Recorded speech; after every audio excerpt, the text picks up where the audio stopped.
talk, set up your profile and get selected for Regents Scholarship at UC Berkeley. But before we start, I would like to introduce a little bit about All in EduSpace. So, All in EduSpace is an independent university consultant for students. Since All in is independent, this also means that we are not affiliated with any universities, so our advices are 100% objective to help our students from grade 7 to grade 12 to get into your dream universities. And we are grateful that 100% of our students have been accepted into schools that they applied to, with 75% of those being in the competitive and rich school tiers. In addition to this, in the long run, our programs won't just help students to get into their dream universities, but it will also be the stepping stones for students to reach your dream careers. And how we do this is that we have three types of program. The first is our admission mentoring program, and it's a one-on-one mentoring program with two different processes running in parallel. So the first one is university admission preparation. In this phase, we help students to shortlist universities, prepare essays, and interview process. And as for the profile building, we help students to explore outside of their studies and gain more experiences such as from volunteering or interning. And on top of that, to build their CV.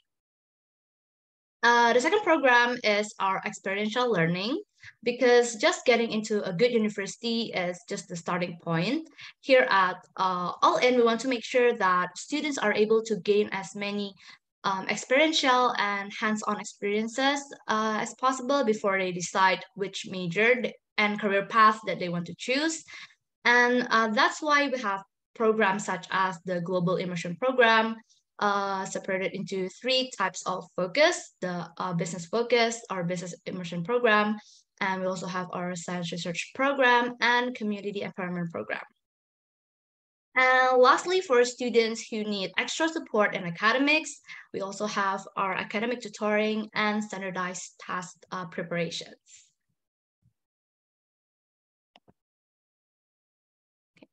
And here are the four aspects that we use in our university preparation. First is the academic performance. This is very important for students because your historical performance is an indicator of your future performance in university, right? And that's why this is the main thing that universities look at when they are considering students as the applicants, because they can tell how good of a student you will be based on your grades in high school. So that's why universities really care about that. And second is exploration. It is very important for students to experience as many things as possible and to discover your passion early on so that you can choose the right major and start a clear career path in the future. And moreover, to get into a top university, you need more than good scores, because most of universities look for active students to see your leadership potentials, your personal interests, as well as how well you can manage all that while maintaining good grades in school. And third, you need to shape your personal brand that reflects your academic and personal interests. You need to show the admissions officer that you are unique and that you have a compelling personal brand that will make you stand out from other applicants. Because getting good grades, exploring, creating your personal brand is actually only 50% of your work. The rest of it is how well you can communicate all of those plus points to the admissions officers. And because not all universities invite their applicants for interview, so your chance to show off might only be through your writings. So that's why your writing skills is also very important in your university application preparation. Great. So today we're going to talk about pretty much all of this, while also talking about UC Berkeley and also how you can get the Regents Scholarship, And for today's speaker, we are having our two amazing guest speakers today. We have Paul as an all-in mentor, and he's also the UC Berkeley alumni. Hi, Paul, how are you doing? Hi, Angel. Hey, thanks for having me. Yeah, thank you so much as well for making time. And we also have Darren here today. Hi, Darren. Hi, everyone. Yeah, so Darren is an all-in alumnus, and he's currently a Regents scholar at UC Berkeley. But unfortunately, Devi is unable to join us due to unforeseen circumstances, but no worries, these two guests will be able to um, explain more and also to answer all of your questions. And yeah, just to go over our schedule for today. So first, we're going to have an overview look of the UC Berkeley admission requirements. And then we're going to analyze Darren's and our other mentees' profile to understand how their profile fits what UC Berkeley look for. And lastly, we are also going to see the unique characteristics that they both have to get selected for the Regents Scholarship. And before we jump in, if you have any questions along the way, feel free to put it in our chat box. We're going to address them along the session and also during the Q&A session at the end. Yeah, so I think we're ready to get into it. Paul, the floor is yours. Awesome. Thanks, Angel.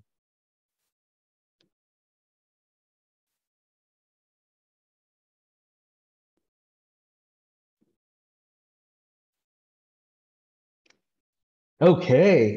First of all, I'm just super excited that all of you guys are here. We're going to talk about UC Berkeley. We're going to talk about some of the ways in which you can, help if you're parents, then, we're going to talk about, some of the ways in which you can help, your children get into some of these top schools. And if you are a student, we're going to also share some of the tips and perhaps give a more concrete idea in terms of like, what does it take, to get into a top school like UC Berkeley. And of course, we are so privileged that we have Darren Lee here. He's absolutely amazing. What a privilege to be working with him the past couple of years. And now that he's here again to actually share some of his experiences and sort of, I think, provide that much sought after perspective, right, from someone who has been there and done that. So Darren, thanks again for being here. So without further ado, we're gonna jump straight into it. Angel has mentioned that earlier as well that this is kind of like I mean like this is meant to be like an intimate space where you guys can ask your questions. So a lot of these information can be tailor-made to what you're concerned about, to what you guys want to know. So if you guys have questions for me or questions for Darren, then please feel free. Don't hesitate at all when it comes to like asking your questions in the chat. All right, let's jump right in. So I want to talk a little bit about UC Berkeley admission, or like maybe you guys can think about it as like, what does it take to become a UC Berkeley admin?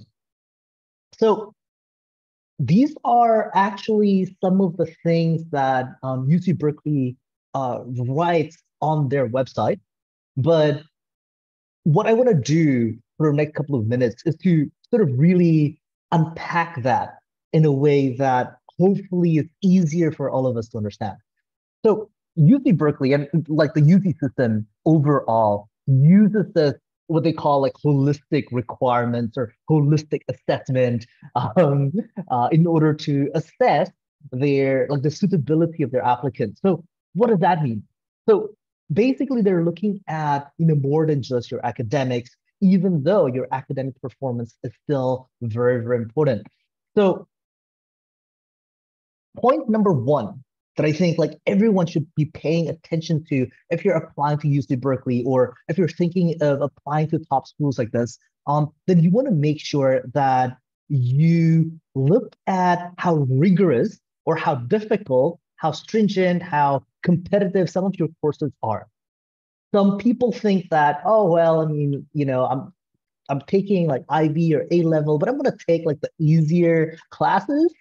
Um, and just making sure that my total score is really good and making sure that my transcript is great. Well, that's not going to cut it, because actually one of the things that they will be looking for, the admissions officers will be looking for, is actually how rigorous your courses are. So if you maximize the opportunities given to you by your school by taking some of the more challenging courses. But of course, like, these should be in line with your own interests, with your own personality, what you actually want to study, right? So if you do that, then that's something that can help make you stand out in the eyes of the admissions officers. Beyond that, if you're applying to schools like UC Berkeley, then they're also looking for things that you do outside of the school, right? Because a lot of students, they just do whatever their teachers ask them to do. Uh, in fact, like, some of them don't do that, right? You know who you are. But the idea here is, you not only want to do like everything that your school provides, you want to show that, oh man, I have this insatiable thirst and hunger for knowledge, for learning. I just love to learn. And the things that I cannot get at my school, I'm going to get it outside. I'm going to get it elsewhere. So if you can show that, hey, like, you're actually joining all of these like academic enrichment programs, that's actually very helpful in terms of building up your profile as well. Okay. So that's point one, academic performance. That's what they're assessing. That's what they're looking for. Second point is exploration. And a lot of the times, I think, like, when people think about exploration, like, they think about like, oh, okay, how can I sort of like, build my CV so that it looks good in front of like these admissions officers, right? It's like, oh, okay, I'm gonna do, all of these like intellectual or like creative endeavors, and then I'm gonna join this club. I'm gonna, join that sports team, and I'm gonna do like this volunteering activities. I'm gonna, join the school council. In a way, that's true, but I can assure you that if you get into like this exploration phase with that sort of mindset, like, oh yeah, I want to show off, that's going to show. So what you want to do is like really think about, what are you interested in? Like, what do you want to do? When you look at this world, when you look at the communities around you, what do they need? Like, what are some of the things that you can do to help improve their well-being with all of the resources, all the blessings that you have, everything, like all the privileges that are at your disposal. So you want to think of it more like, okay, I am actually interested in like a few different things. And you want to think about, oh, okay, how can I explore some of these things, just a few of these things, but making sure that you go really, really in depth. What they're looking for is this term called sustained engagement or sustained achievement. And so you want to think about it in terms of, okay, I want to do this in the long run. What are some of those things that I'm willing to spend, hours, day after day, week after week, for a couple of years. And what you do matters less compared to how interested you are in doing it, and how long do you do it, how committed you are to it, and also like what's the impact of what you do. So that's exploration. Okay, second point. Third point. Now, this is more about your own personality. Think about some of the personal qualities that you guys have, right? Think about your leadership skills, your character, your values, right? Your ability to persevere in the face of difficulties and suffering. And also think about like how creative, how original you are. Think about the times when you are being proactive, and like how will you possibly come to this cohort or this community of students who are perhaps equally committed, and how can you contribute to that sort of community? So it's not just who you are, like just looking inside, but also looking outside. Like how can your own personality sort of seep into like the fabric of the community that you will be in? So these are some of the things that an admission officer would be thinking as they're reading your application. And lastly, of course, you can have all of these things, but then if you don't know how to really communicate them to, through your application, through like the activity section, through your essays, like if you're applying to UC, you have to write like 4 different essays.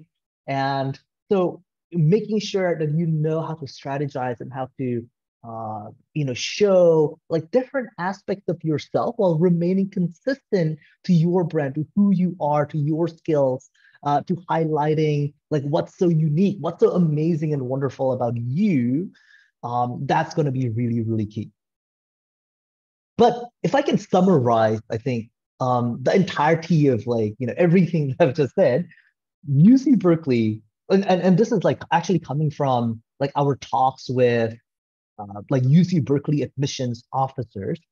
And time again, this is the term that shows up. Change maker. Are you a change maker? And like the idea of this is not just necessarily, oh, yeah, I want to change the world, in a big way. I will be, I'll become like the head of this ministry in Indonesia or Singapore or like somewhere else, or I will be the CEO of like this huge techpreneur company, the up and coming Tokopedia or the next Amazon. It doesn't have to be like that. But even in the small community that you have, are you a change maker? Are you gonna make this make this world a better place? So this is like, regardless of what your unique selling point or your unique personality or skills, all of those things, like what's really important is making sure that you're capable of actually showing that you are a change maker. Okay, so we're gonna jump right in and talk about Darren and talk to Darren about his experiences as well. Darren is an econ and business administration major at UC Berkeley, and when he came to us when he was in grade 12, and basically at that time he already had like a lot of amazing experiences, and what he really needed help with was sort of like branding that and like focusing that and presenting that in a way that is like cogent and compelling to the admissions officers. And yeah, we're so happy that he got admitted to UC Berkeley and some other really amazing universities. And I think to top it off, right, he also got the Regents scholarship, which is super prestigious. Like if you imagine how difficult it is to get into Berkeley, then like only a very small percentage of people who got admitted was also considered for the Berkeley Regents scholarship. So yeah, congrats to Darren, and we're gonna talk to him and we're gonna ask him a bunch of questions. And again, like if you guys have questions in the chat, please feel free to ask them as well if you have questions for me or questions for Darren. Okay, so we're gonna share some intimate details about Darren. And so Darren, these are basically your grades, yeah? These are amazing, dude. And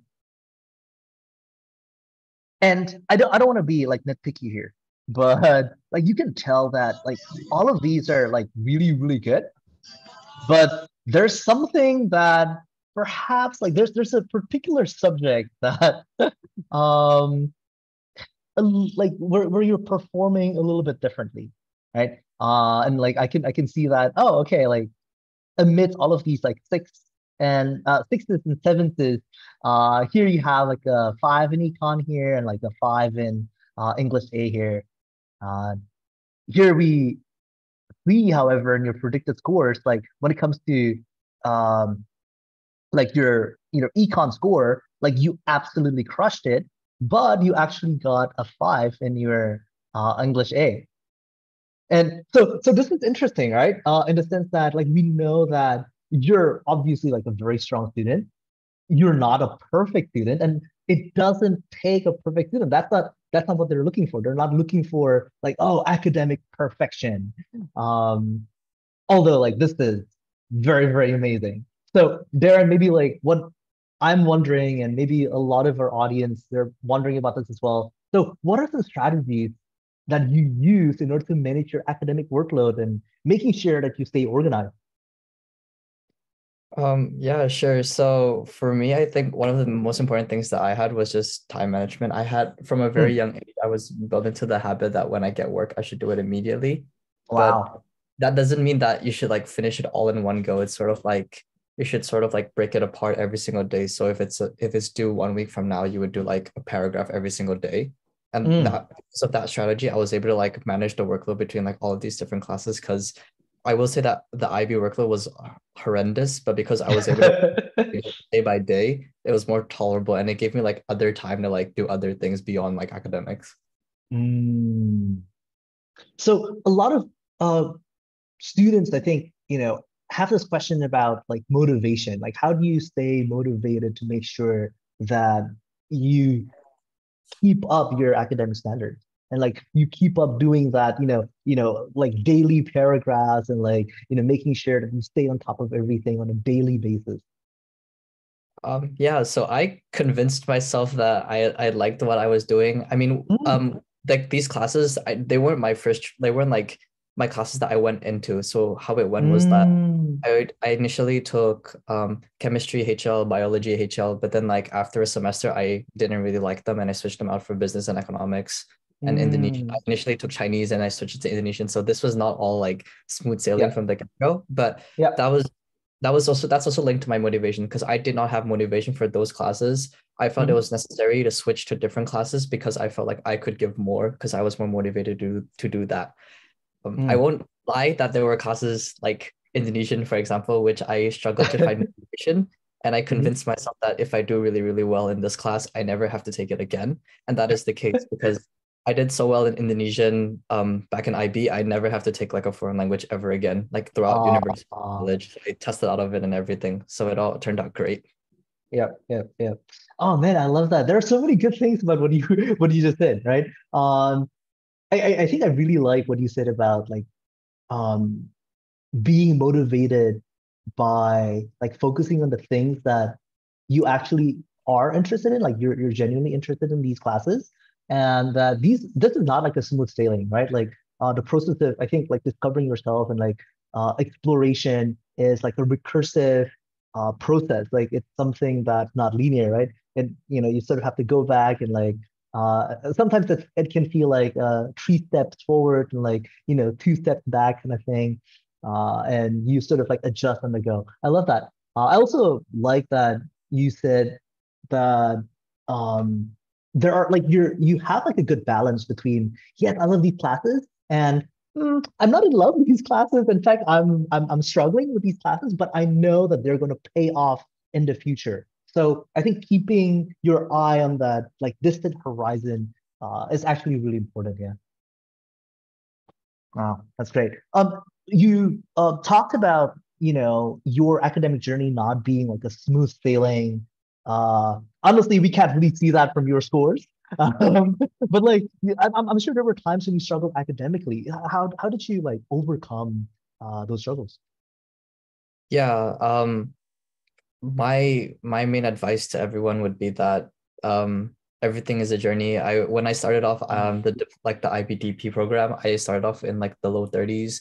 And then what I Wow. told myself is every single semester I have to do better than the semester before. So that was my motivation, and that's how I ended off here. So I just kept motivating myself that no matter how good I did the last term, I have to do Mm-hmm. better than the next quarter, or else like I won't be satisfied with my own performance. So that was like I would say my motivation to keep myself like in the loop. So it's just like Mm-hmm. keep pushing myself, even though like it gets tough. Just know Mm-hmm. that in the end, Yeah. you'll be happy knowing that you did your best at the very end. Yeah. Yeah. Oh man, I love that. So what I'm hearing is that you weren't really looking at your peers and like, oh, okay, like this person is doing better than, than I'm doing, and like, oh man, I gotta beat him or her, I gotta beat her. But it's more like, looking at yourself and just like focusing on becoming like the better version of you, like every single day, every single quarter. Yeah. That's great. Okay. So you also did you also received like a bunch of awards and honors, and some of these actually come from school, from your school, right? And some of these actually came from outside of the school. So maybe my question to you is like how did you actually seek out and take advantage of these like out of the classroom opportunities, like these like competitions and enrichment programs? Yeah, I would say that for the first two, those were different. Like they're an exception because they're more like school focused, so they were just purely based on grades. So they just came as like a coincidence because of just my academic performance in the past. But for the other three, the more like Harvard Model United Nations ones, so that really started like basically what happened was a teacher recommended that I should give Model UN a shot in grade 11, and I tried it. I absolutely loved it, and I went on a whole like I attended a lot of different conferences, and just like from that momentum, that passion, I just kept chasing every single like opportunity, and like there wouldn't be a single conference where I didn't apply for everything. So I guess pretty much I just rode that momentum all the way to the very end because I was just so passionate about it that I just kept pursuing it. Yeah. Wow. Yeah, that's great. So you weren't just so I love that you were actually open to different possibilities, right? You actually sort of like got into HMCA by accident, but because you're willing to explore, you're willing to try something new. But then like once you figured out that, hey, this is interesting, you actually maximized like all the opportunities, you rode out that wave and that passion. That's great. I know that some of the parents in the audience probably are, interested in knowing about what they can do to help support their children academically. So, from your perspective, right? You were like the student before. Like, what sort of advice like do you have for these parents? Um, support the process, support the passion. As simple as that. I know that Model UN was very new to my school. I was like one of the first few years to do it. So I think I was the second batch to like try Model UN, and my parents had no idea what Model UN was. So they was struggle to see the point in like me having to go to Japan for like this debate where I like talk as if I'm a different country. So like these sort of things, it would have been appreciated had parents like gave their full support from the get-go, knowing like maybe they wouldn't know necessarily what it was, but at least they were like willing to see that I was passionate about it and like willing to like give a helping hand. I would say that would be like very supportive, especially when it's like grade 11, grade 12, when like application season's like at the back of your head. So like there's more pressure. Just knowing that there's parental support is like really appreciated. Okay. So I'm hearing two things. So first is making sure that parents actually support what their children are doing, even though they don't really understand it. And I think that's becoming increasingly more frequent in in this time when there are just like so many things happening, right? So many things have changed. So um, yeah, I think that that's so important. And I also like how like you're actually thinking about this in terms of okay, like so yes, you do have like these immediate competitions, but you also have like the pressure of university application and perhaps like a million other things like going on in your life. So all of those like perhaps invisible pressure as well. And I think like having parents be cognizant of that and like be supportive through that is helpful. Wow, that's great. Okay, so I want to move on. I guess like talking about exploration as well. Um, so I can see from here, wow, just like 12 hours per week, 48 week per year. Like you're just like, full on like like week in, week out, just like clocking in the hours. Um, that's amazing, man. And like I can see like just a huge amount of like consistency, right? From like from grade 9 all the way to grade 12. This one as well. Yeah, I can see that there's a lot of um competitive spirit in you. And like I love how when it comes to your own, top performance, like there's always an aspect of community that's involved.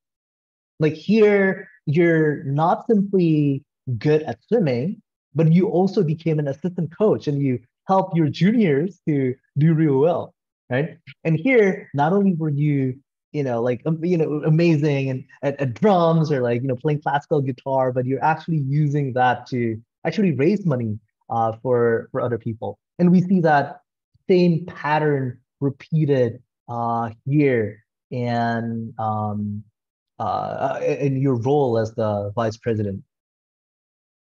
Wow.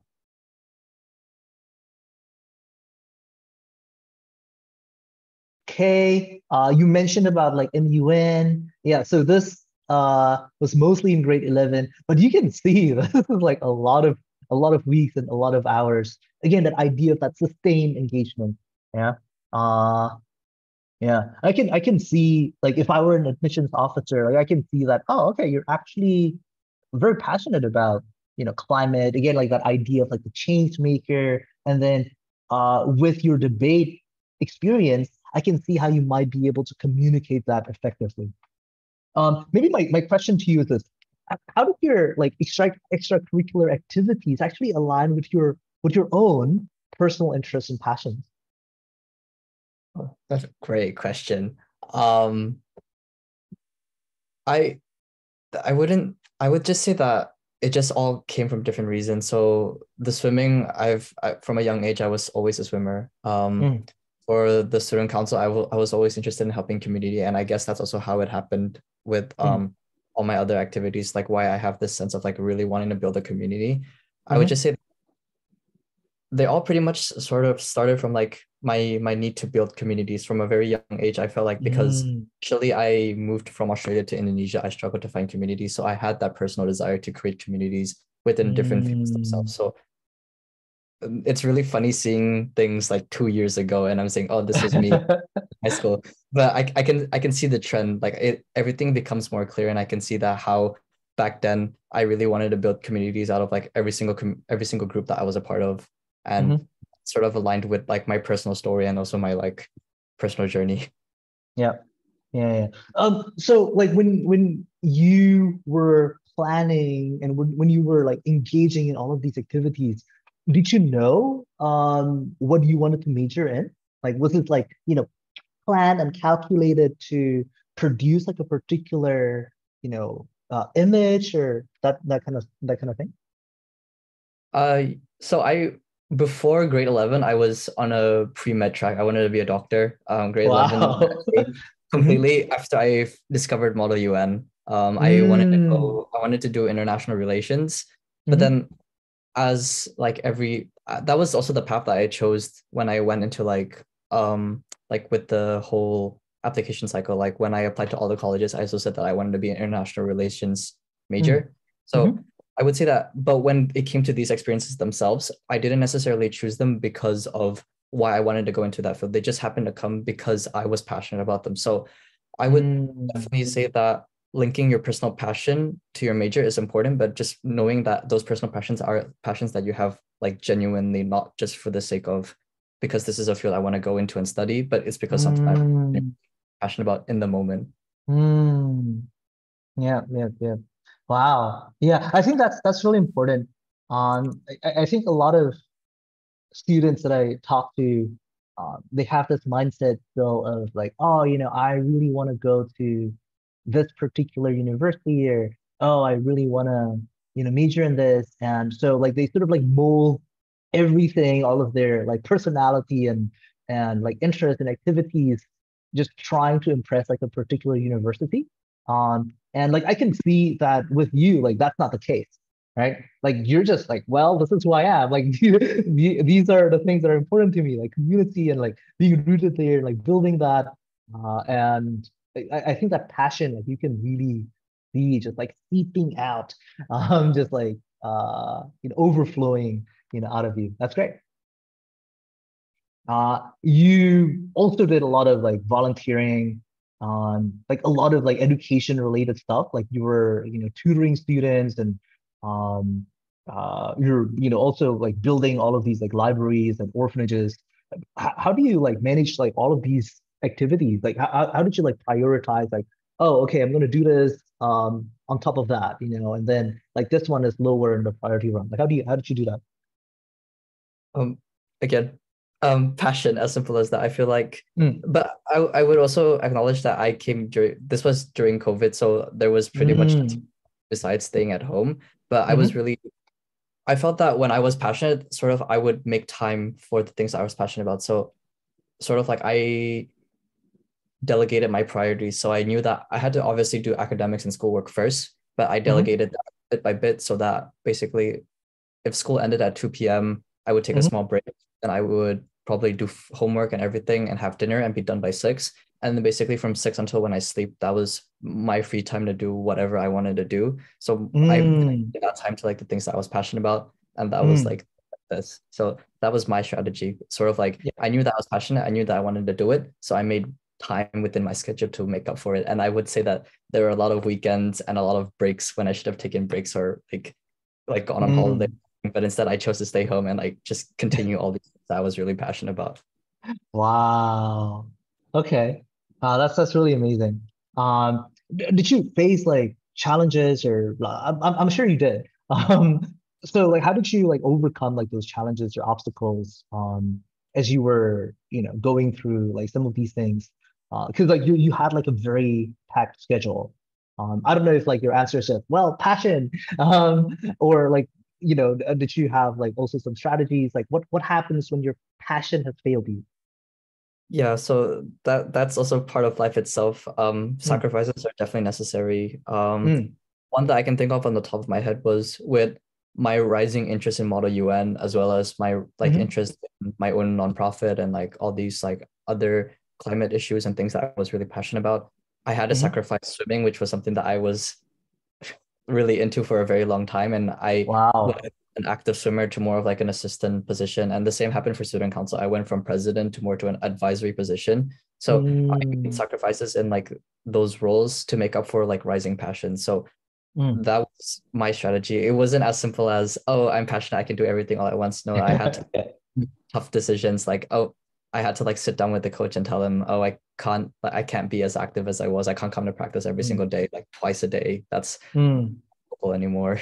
So like mm, I I guess the most important thing was just communicating with people about like how things are going to change and stuff like that. mhm. Yeah. Wow.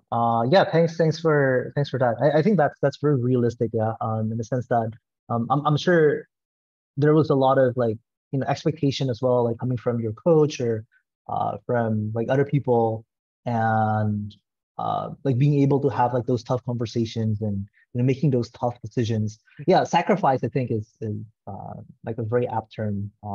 Like we can't have everything, but like I think prioritizing like what's important at a particular moment, I think that's really key. Yeah. Wow. Um, okay. Let's see. You also did like a lot of like work experience, yeah?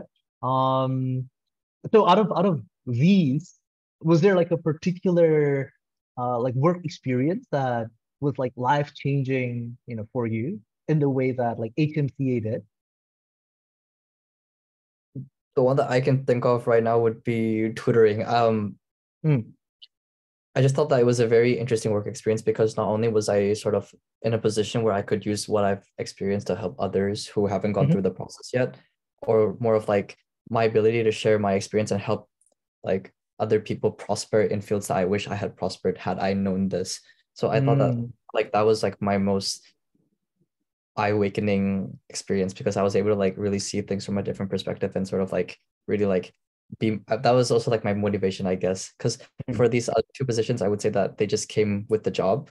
Yeah. But the Twitter stuff, that was like self-initiated. Like I really wanted to help like people in my school be better debaters, sort of like go into the field of debate because it was something that we didn't have. So like just Yeah. Wow. Man, I really admire your spirit, yeah. Like that idea thing of like, oh, I didn't have it, so I wanted to make sure that like, the next generation would have it. I think that's very commendable. And also very much on brand, right? Like you can tell like that idea of like community, building community, even when you're not going to be there anymore. Like that's just like everywhere throughout your profile. And again, like going back to that change maker profile and that idea, yeah. I remember that didn't you actually use like the money from your like work experience to actually fund and like finance some of your activities? Okay, can you tell us a little bit more about that? Yeah, so Model UN, to retrack again back to like the previous stories, again, parents didn't really understand the need for Model UN. So that was, I had the passion to, like, I was so passionate that I was like, all right, the money that I make, I'm gonna use that for Model UN. That was my life. Tutoring money went to Model UN. Money that I won from competitions went to Model UN. Basically all the money Model UN. Wow. Okay. Okay. Yeah. Um, yeah.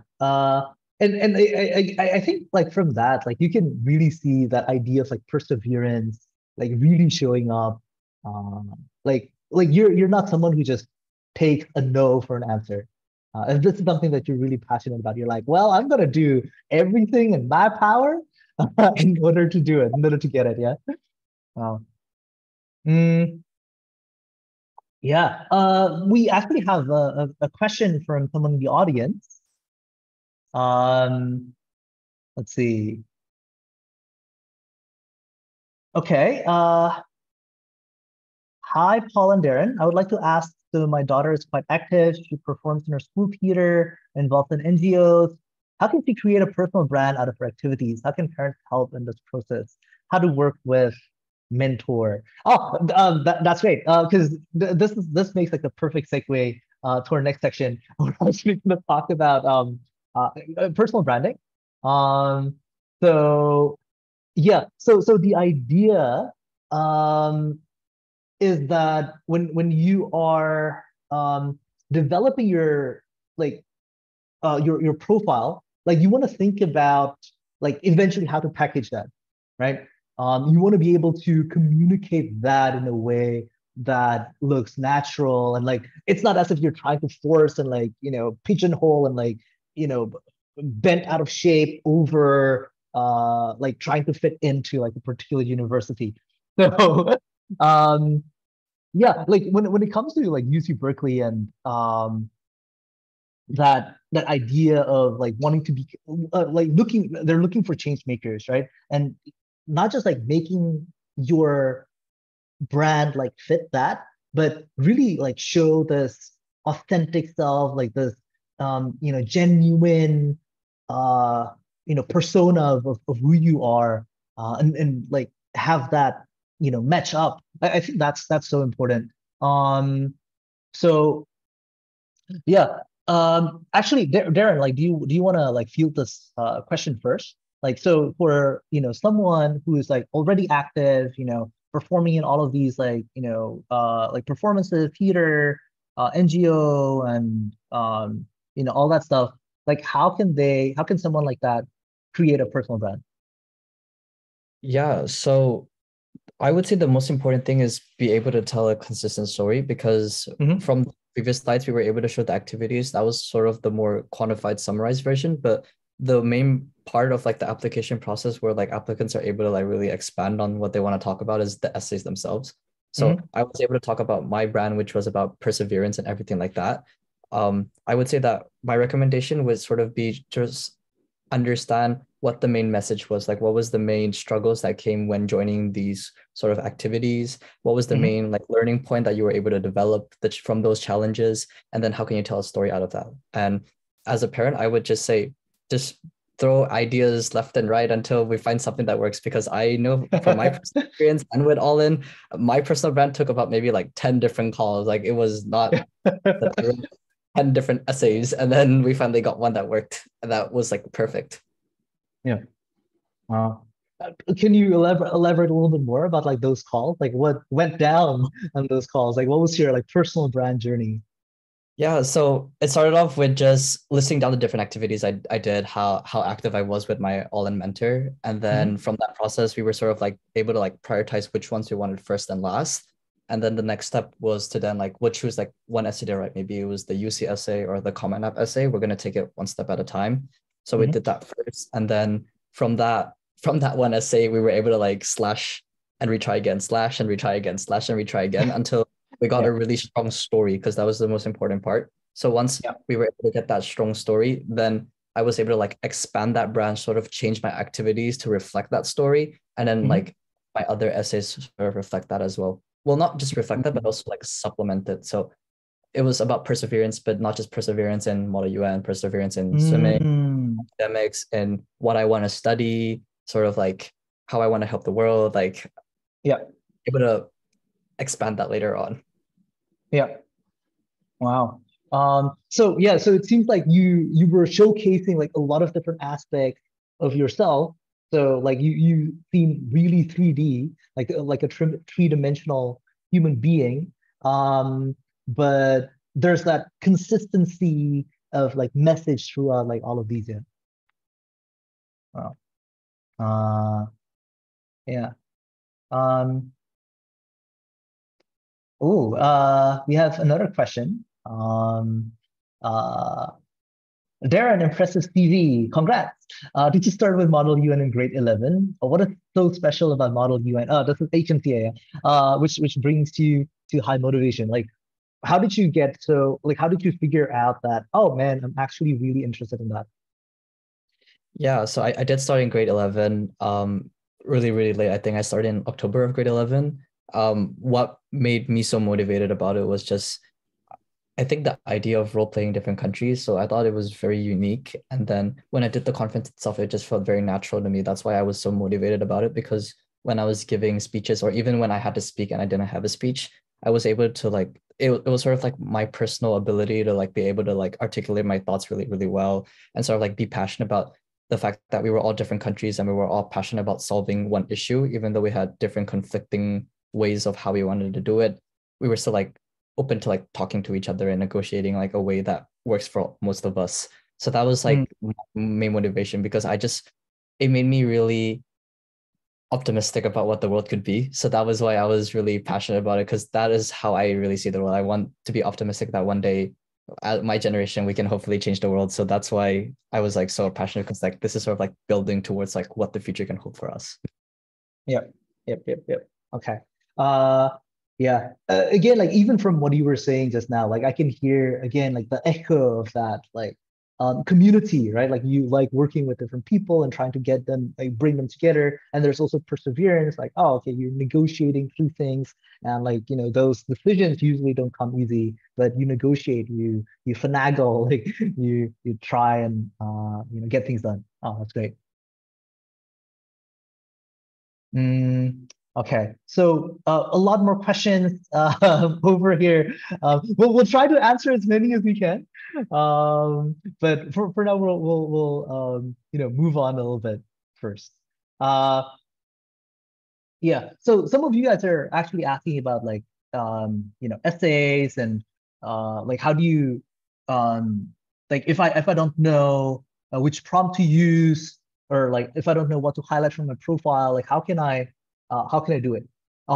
So I think really the key is like you want to first like lay out like all of the things that like all of your experiences or all of your values, like all of those personal brand, and then you want to start like brainstorming like, oh, okay, actually what's happening here, like what are some of the things that I can actually place in all of these different aspects of my application.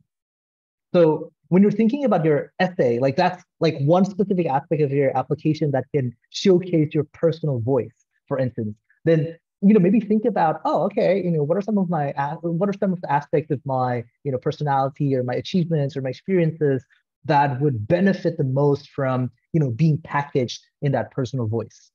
So yeah, that's I think that's really the key there. And after that, like after you've like brainstormed like something that fits your brand, something that really displays like all the unique qualities that basically make you who you are, then you can start like crafting like this essay by making sure that you show, not tell, making sure that you are being like really, really concrete when it comes to your future plans, about your experiences. And also, this is where parents and like mentors can come in as well. Making sure that you're that you proofread and you get a lot of different people to give you feedback on your essay. So if you're like thinking about, oh, okay, how do I make sure that my personal brand get into like these essays, then ask someone else to read it for you, and then ask them, okay, let's say you don't know me at all, let's say like this is written by a stranger, what can you say about that person? Like, what are some of the qualities that actually show up? And usually like that that's a pretty honest way of like getting to know whether or not your own personal brand, your own profile has actually been highlighted through some of the writings that you've done. Okay.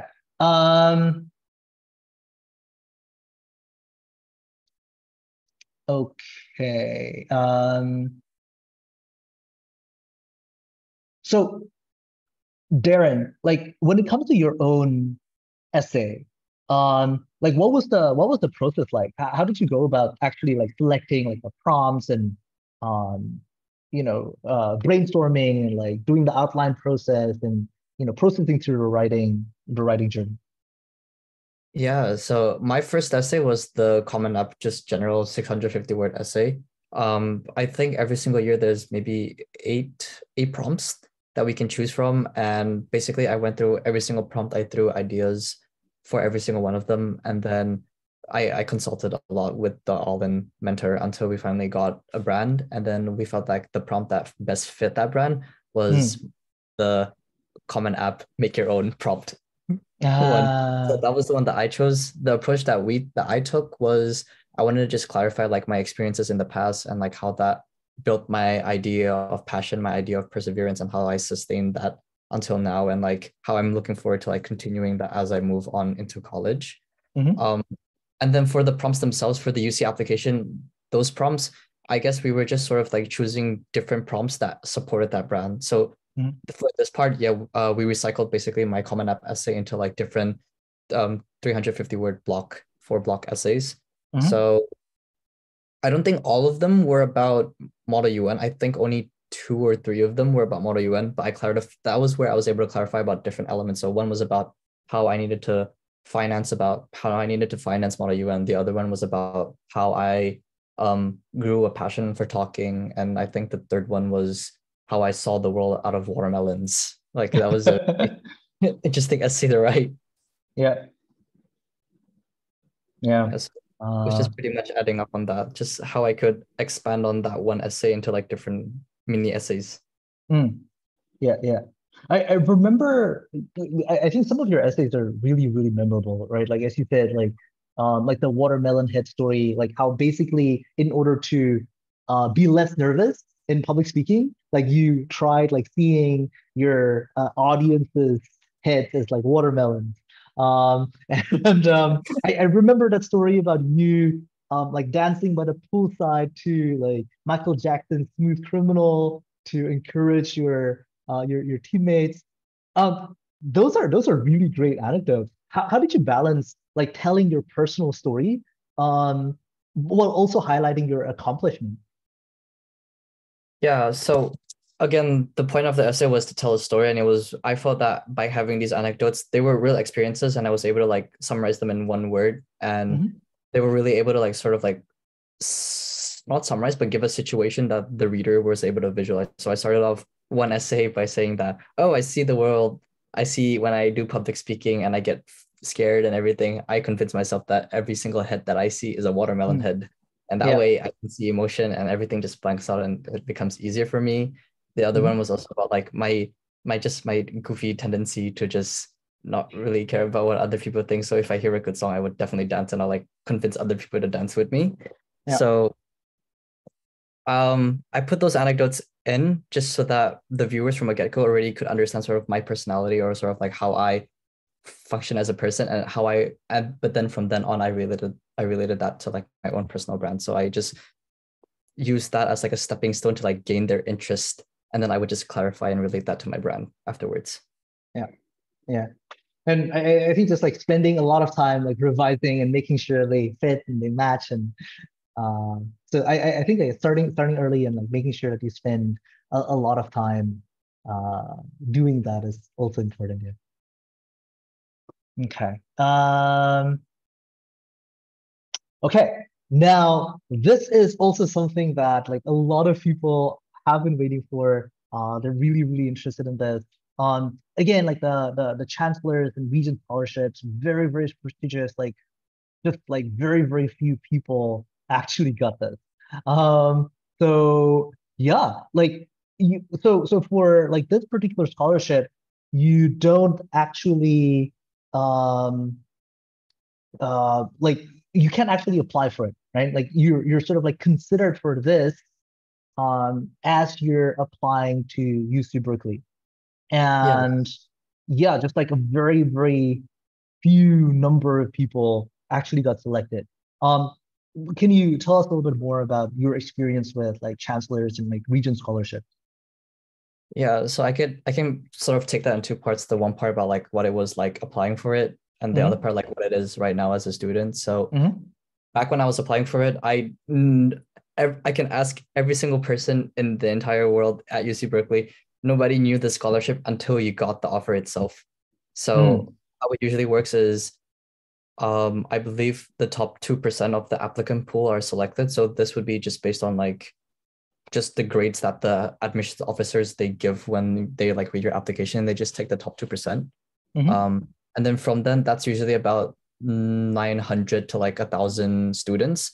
And then all 900 to 1,000 of us get an early offer. So I got usually get your offer in late March. For me, I got my offer in like February 10 or something like that. So I was really shocked. And then at the bottom of my application, it said, we're going to nominate you for the Regents and Chancellor Scholarship. If you're interested, there's an interview that you can take. So I took that interview in late February. And then basically when everyone else, so in late March, when everyone else found out when they got into Berkeley, that was when I found out whether or not I got the scholarship. So nice. That was the whole process. The interview was just one 20-minute interview with just a professor within like the field that you were interested in. Yeah. How did you prepare for that interview? All in, as simple as that. Because the moment I found out I had to do the interview, I panicked immediately, and then I was able to just consult like my mentor and just ask her, "Oh, what do I do? How do I prepare?" And she gave me a whole list of like a database, I guess, of like questions that people have asked in the past, and then from those questions, I was able to like sort of like prepare. I would say that the interviewer themselves won't ask the exact same questions because most of the times when you do an interview, they want it to be more like a conversation. So they'll like ask a question, but then like they'll ask follow-ups like off topic or something like that. So the process that Allen did was they really prepared me for like the different directions the interview could have gone. And then it also gave me a confidence because I knew that if they threw me like a question like, oh, tell me about like a time you've struggled the most, Alden already prepared me to like have like a response ready sort of like in my head. And they were also able like to give me like a few practice sessions. So I was really able to like not just like type down my answers, but also like practice how I was able to like communicate that.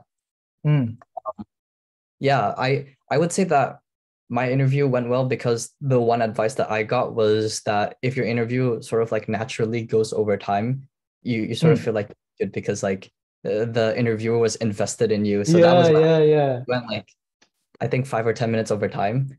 Oh, Yeah. nice. Yeah. Okay. Yeah. Oh, we have a question from like the audience as well. Uh, so someone is asking, so my daughter is planning to apply for scholarship. What are the things that my daughter must have? Um, yeah, you wanna fill that first? For UC Berkeley, I would say that there's two approaches. It's either be considered for the Regents automatically from the get-go. If that doesn't work out, then there's still a lot of options at UC Berkeley. So if you maintain, I think, a 3.9 above GPA, you're on the dean's list and you get a scholarship. There's also like departmental scholarships. Like when I applied to the business school, they gave me a merit scholarship. So pretty much I would say just the main advice I would have is just be active while in college as well, but also maintain that academic. So pretty much repeat what you did in high school in a college again. You don't have to maintain that perfect score because not everyone maintains that, but just be good enough. Yeah. Do you need to reapply for the Regent scholarship like every year, or No, like so you just get it for? that was the one main benefit. So the Regent scholarship is the only scholarship that it's the only scholarship that international students can get. It's the only award that international students can get from before joining Berkeley, and it's basically all. So even not saying that it's happened, but hypothetically, if my GPA was like dropped and it went to like 1 point something, they wouldn't take it away because it's like consistent for my entire time at Berkeley. Instead, what they would do is they would just give me like an academic mentor to help like my academic performance improve. So this scholarship came with a lot of benefits, which was also why I came to Berkeley. It just it gave me priority housing. So any dorm that I wanted, I got first pick. Any class that I wanted, I also got first pick. So I got priority for that as well. Wow. I get benefits to like other things, I'd say. So one that I can think of is TEDx Berkeley. That's only Regents are allowed to like host that event. So that's one of the benefits of that as well. Yeah. I get paid to go overseas to like go to different conferences, just if they're in line with my academic interest. Like I have a budget that they give me for that. They also give me a housing budget. So just a lot of different benefits. And I was like, okay, I'm in. Wow, that's amazing. Yeah. What's been like the highlight of your life that you got out of this Regent scholarship? Oh, highlight. I would say that it's the community, because when we have the scholarship itself, it's not something that we don't tell everyone that like, oh, we're a Regent scholar. Like no one at Berkeley does that. But it's like when you realize someone is a Regent scholar, you sort of see the tendency. So for me, myself, I'm in like 4 different clubs on campus. I know other people, other Regent scholar. One of them is like the president of TEDx Berkeley. The other one's like the president of like our student government. Another one's like the president of our magazine. There's like I forgot. He works for HP or Facebook already, and he graduated in like 3 years. So like we see like a trend of, as Regent scholars, even if we don't academically perform well, like we're all prospering in our own respective fields. And that was something that I really appreciate, just knowing that like I was part of this community that was like really ambitious, because their ambition pushed me and I also pushed them in some sense. So just being part of that like circle. Yeah. Oh, I also forgot, there were also a lot of alumni mentors. So one of my alumni mentors is the former campaign manager of a presidential nominee. So like I was able to like get a lot of benefits from that.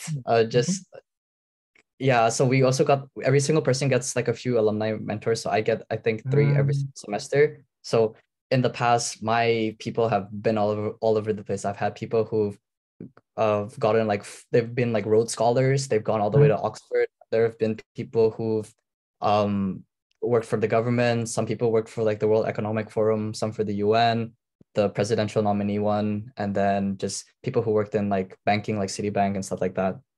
Yeah.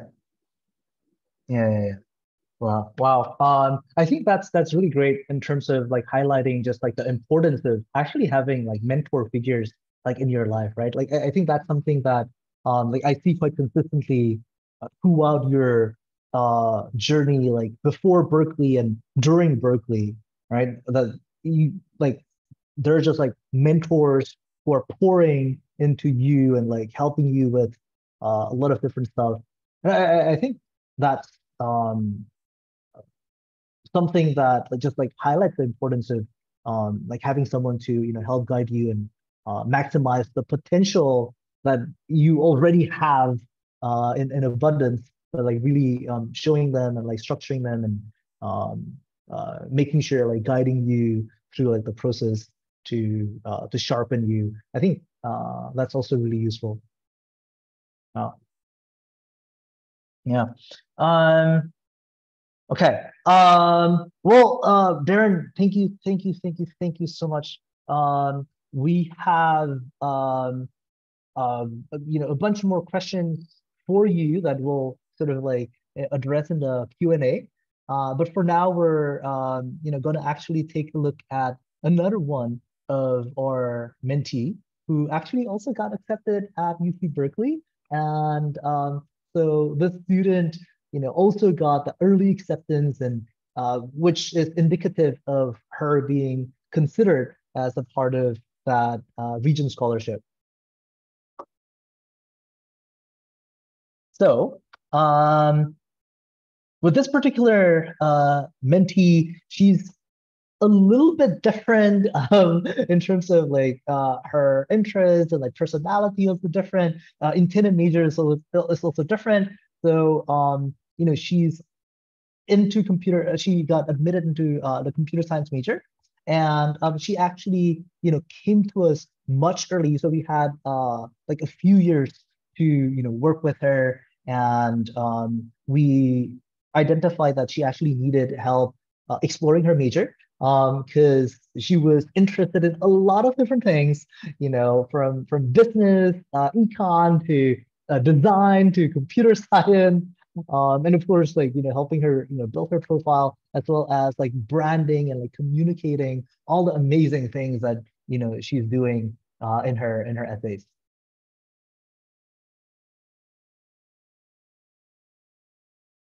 And so you can see that from her academic profile, she's also like a straight A student, just really, really amazing.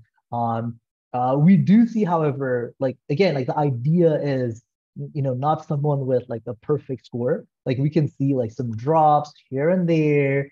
Like econ got a 5 here, you know, and again, like the idea is that you don't have to be this, perfect student in order to be able to, get into UC Berkeley or to, be considered for the Regent scholarship.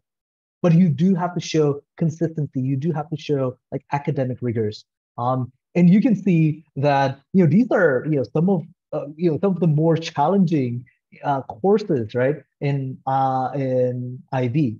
So we can see that she's taking, some really difficult HLs, and she's also taking that, foreign language. And so I think like just having this, holistic, approach when it comes to your academic subject selection, and also making sure that you try to go through all of the possible like interest permutations, and thinking about, oh, okay, how do I balance like taking courses that I'm interested in as well as the courses that would help me in the long run. I think that's also important. And yeah, again, just like really, really impressive list of accolades. So I think for this student, definitely I remember like working with her, and like one of her issues was actually with like prioritization, because she's again like interested in like so so many different things. And I think really focusing on a few, and you can sort of like see that when it comes to like standards competition and standards Olympiad, that there is that progression of like, oh, okay, I'm starting to get interested in this, and then like pursuing this more consistently. And this is sort of similar to what happened with Darren, in the sense that, oh, well, I didn't know that I would actually be interested in something like this. So I think that, having that spirit of exploration and, willing to try out um, uh, and willing to try out something new, and actually being open to those experiences is really, really important. But then like once you find something that you're interested in, like absolutely focus on those things. So I think like that's certainly one of the things that like the student needed help with. And that's why like having a mentor to be able to take like that bird eye view and help prioritize is useful. Yeah, we see like a lot of this as well. Uh, in terms of like communication and debate, and right, making sure that like you not only have things that are related to your major, but also I think like showing like really good communication skills is important, and being able to have all of these international experiences is also very, very useful. Now, in terms of exploration, that so for this particular student, she is again very, very high in terms of initiative. So every time like we recommended, let's say, one activity, then she would come back like the next week and she would say, hey, like I did what you asked me to do, and by the way, I also joined like these two other things that we never talked about. So really like her, well, we can see that there is that interest in social entrepreneurship, and like even though now she is studying computer science, or she's accepted in computer science department, but you can really tell that I think this idea of wanting to become someone who's helpful to the community is something that translates and is transferable across like a lot of different majors. And so that's why it comes highly, highly recommended when it comes to like exploring and like trying to build your own profile. Yeah, for her, she's also really interested in education, and really interested in mental health, and we can see that there is, I think, like that idea of, again, like care for the community, and perhaps like more on like the sensitive side, like, oh, okay, yeah, interested in mental health. And then like something that's like perhaps like completely different from some of those things. She performed in like a lot of musicals. She plays a lot of like musical instruments. So this is something I think that like really separates her from like a lot of other applicants. So again, we talked about how like when it comes to applying for universities, like you don't want to just try to mold yourself into what you think they might want, but really thinking about what am I interested in, and like be really, really good at those things. And I think like out of that, like you can really see passion, you can see perseverance, you can see like excellence, like oozing from all of those activities. So it's more important to like, yes, like you do want to strategize, but prioritize like the things that you're interested in, you're committed in, because it's better that you are like doing something that perhaps might not initially seem very impressive in the eyes of an admissions officer, but the fact that you do that for a long period of time, and you're doing interesting things with it, it's better compared to well, I'm going to do something that might seem prestigious but you're not really into it. And then like in terms of commitment, in terms of perseverance, like you can't really show that. You can really see that from your application, then the former is much preferable. And yeah, we see that she also did some work experience. So I think earlier, like someone asked, like, oh, okay, so what do I need to do to get considered for scholarship? And I don't think this is limited to UC Berkeley, but I think the idea is like just having like really strong academics and really strong activities and work experience and like leadership skills and being able to showcase all of those things is really important.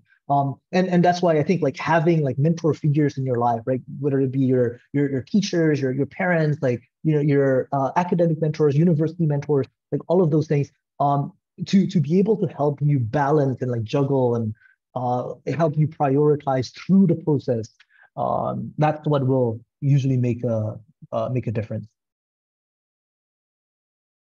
So when it comes to communicating the students' personal brand, we had to really make sure, because she's interested in both business and computer science. So we needed to find like the common ground between these two while still highlighting like how unique she is. So, for instance, when it comes to some of these aspects of like all of these different essays, like from leadership, creativity, talent, and community, we made sure that some of the qualities that are exhibited remains the same. And so someone in the chat also asked earlier, okay, like you have like all of these different activities. How do I communicate all of them in a way that is coherent? Well, this is how. So you might be talking about your leadership experience, but let's say, compassion is actually, something that defines who you are. Then make sure that like that quality is present throughout all of the different essays. Same thing with leadership, same thing with entrepreneurship. And yeah, so I think just like staying consistent with your message. Yeah. And so we can see definitely some differences between like the two applicants, right? One wanted to major in business administration. The other one was undecided in business and computer science.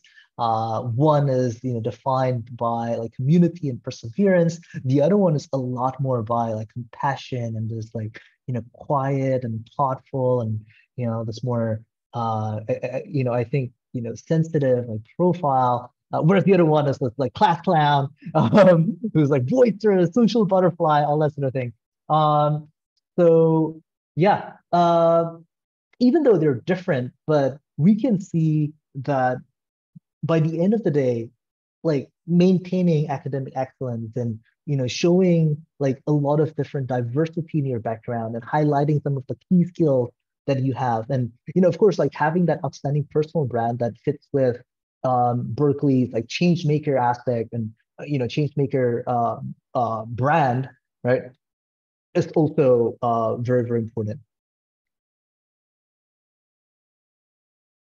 So here at All In, like these are some of the things that we do. Like from brainstorming on like what activities you're interested in and like exploring like some of these activities, and then planning all of these personal projects, and then communicating them in a way that is coherent and also compelling throughout the application process and in your essay. Like that's how we can help. Okay, so we have some time for Q&A. So I know like some of these questions are also directed at Darren. So Darren, like if you can like help address like some of these questions, that would be awesome. Okay. Oh, someone asked, does the Regent Scholarship also cover your living costs like food and etc.? Yeah, sure thing. Also, really apologies to everyone, but I do have to leave in about 5 minutes, so I'll try to answer as much as I can while I'm still here. But Paul is a great resource, Berkeley alumni. He should also be able to cover a lot. The scholarship itself, it's on a case-by-case basis. So they review your parents' annual income. So you have to send them their annual tax report.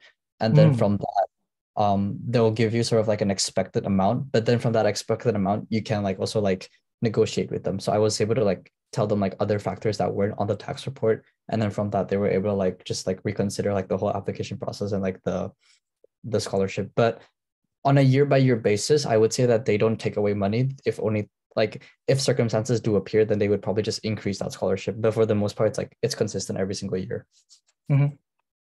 Okay. Also, someone asked, did you take the SAT or the ACT? I did take the ACT. I twice.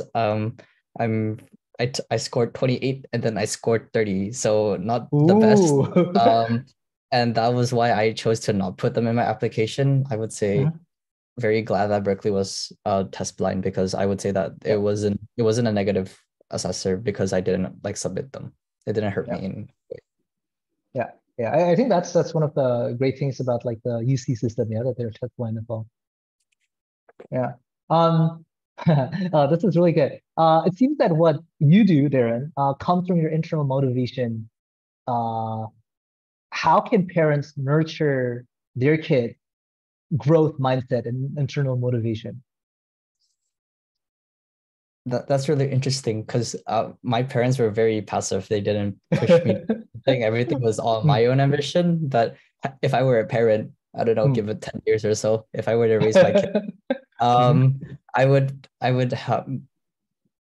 sort of like make them understand like differences, like different people have different strengths.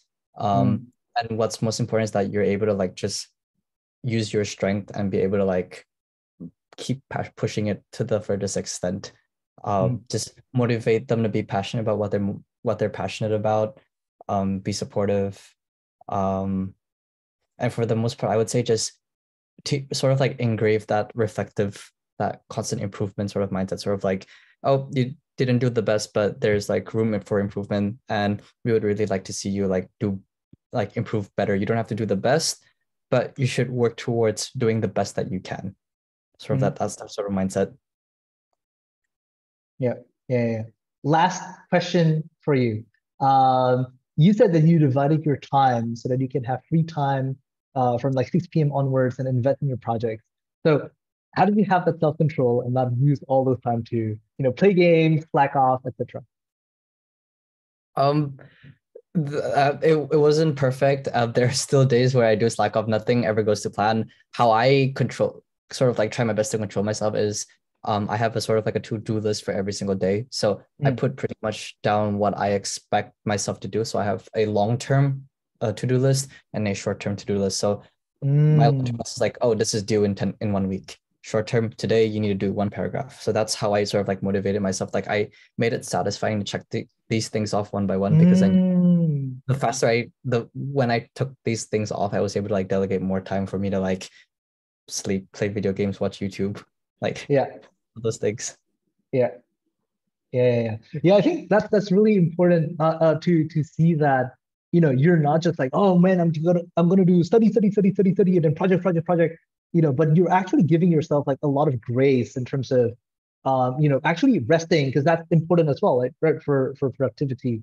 And also you're not beating yourself up like when you didn't do all of those things that you set yourself out to do, right? And just like, oh well, I mean, sometimes you have a day off, and sometimes you have an off day, and that's okay. And like you miss one, don't miss two, but you just keep trucking, you keep picking yourself back up. And again, like that's your brand, isn't it? Like perseverance.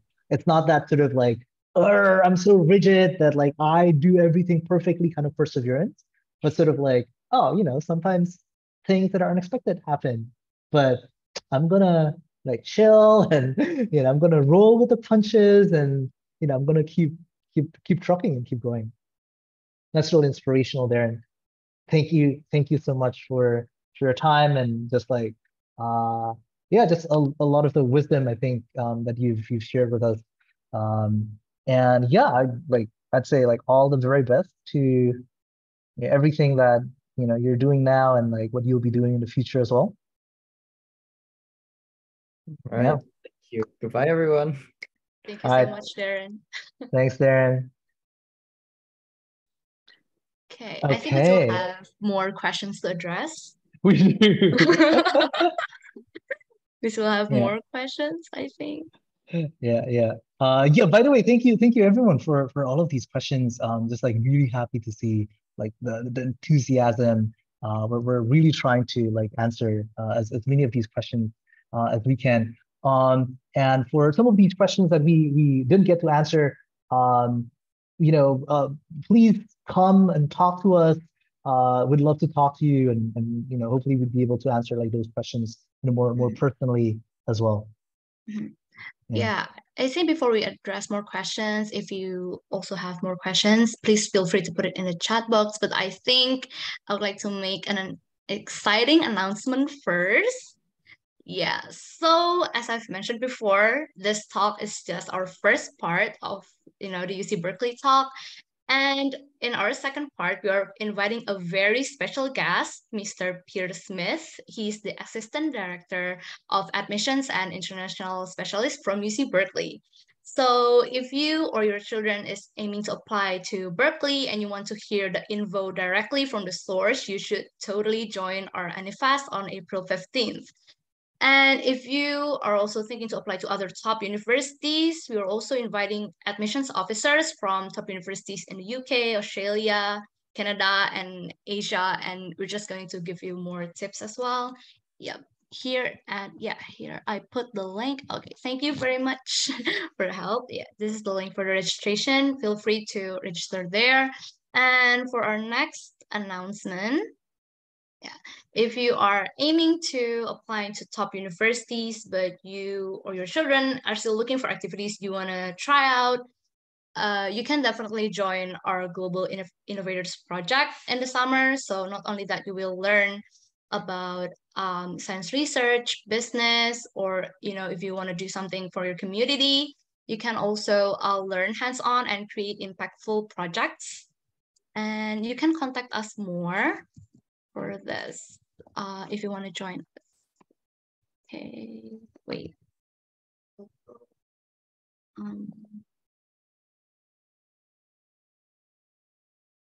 Yep, link is sent. Okay. Okay, I think that's all the announcement from me. And yeah, okay, we still have more questions coming as well. Maybe Paul, you want to address some of them first? Yep. Sure thing. Yeah. Oh, by the way, like, yeah. Yeah, by the way, if you guys can please send us your feedback regarding this event, it will be very much highly appreciated so that we can improve. Okay, the link for the feedback form will be sent here. Sorry.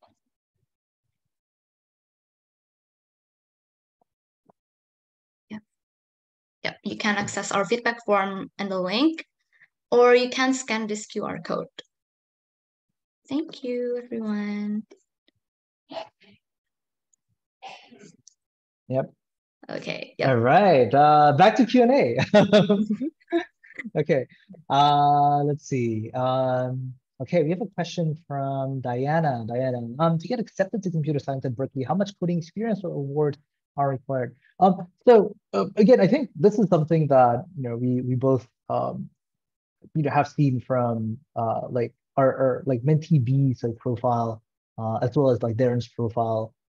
Is that like from their experience, it's not really about like, oh, okay, I need to do like X amount of experience, or oh, I need to get this much or I need to get like this many awards. So it's not really about that. It's really about like building yourself up, exploring your own passion and interest, and making sure that you see yourself as a change maker, you live out your life as a change maker, and you pursue the things that you're interested in like to the best extent that you can, right? So it's not as if like, oh well, there's a line, like there's a like goalpost here, and you're trying to, well, okay, they require like 10 awards or 10 activities, and I try to get as close as possible to like the border. No, but it's like, well, there is no line, right? But you just want to do like as best as you can and like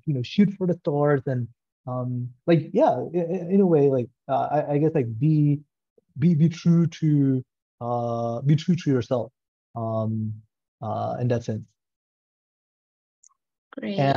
And let's see. Oh, there's a follow-up question as well. Is it easier for a girl compared to boys? Not that we know of. Yeah, not that we know of. Okay. I hope that answers your question, Miss Diana. And I think we have another one as well. It may be easy to cooperate between parents and mentors, but my son has counselors too at school that may ask him to do different things than our mentor, for example.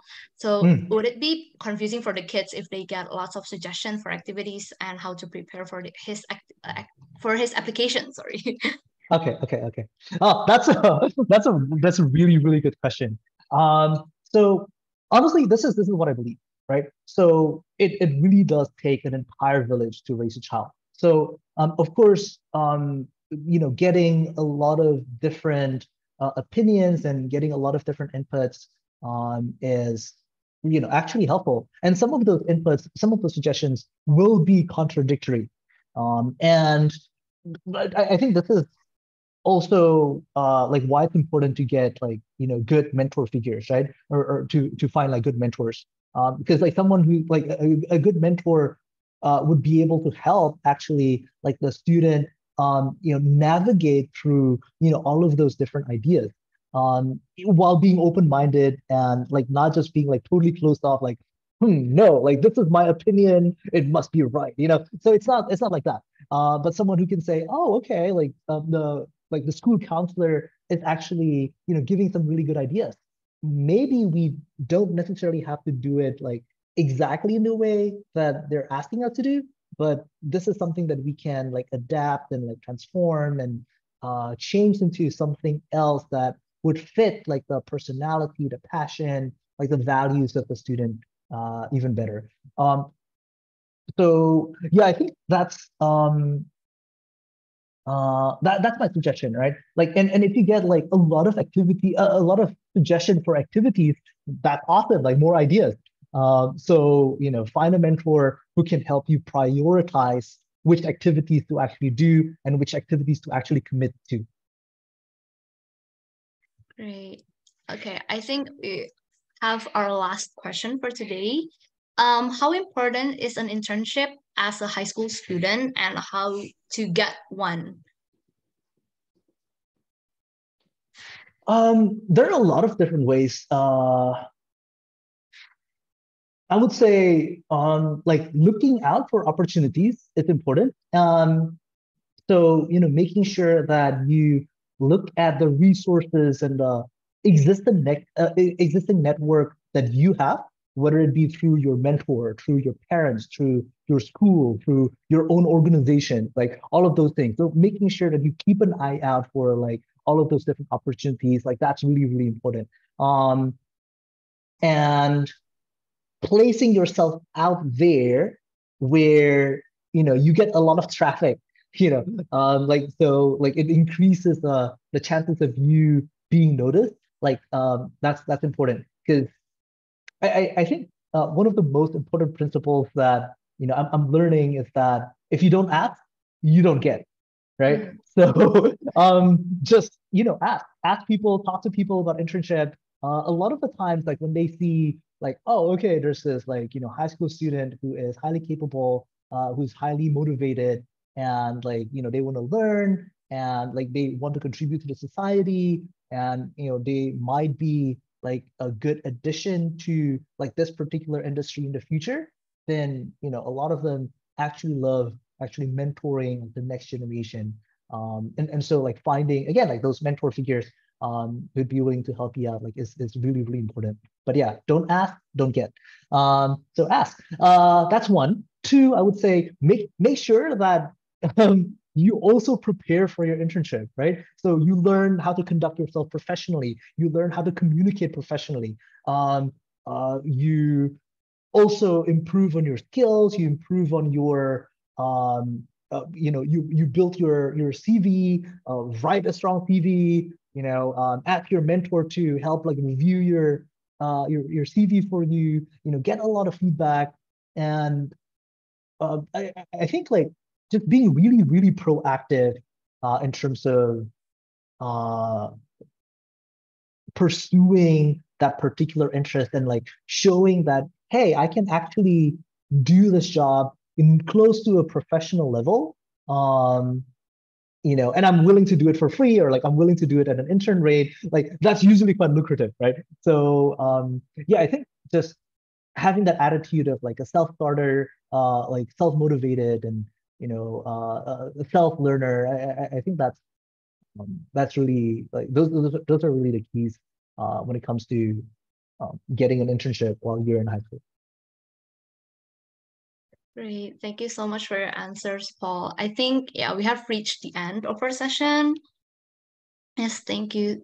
Thank you as well for the question, Ms. Clarissa. And yeah, I think we can, I think someone has opened their mic. Would you like to ask something? Sorry.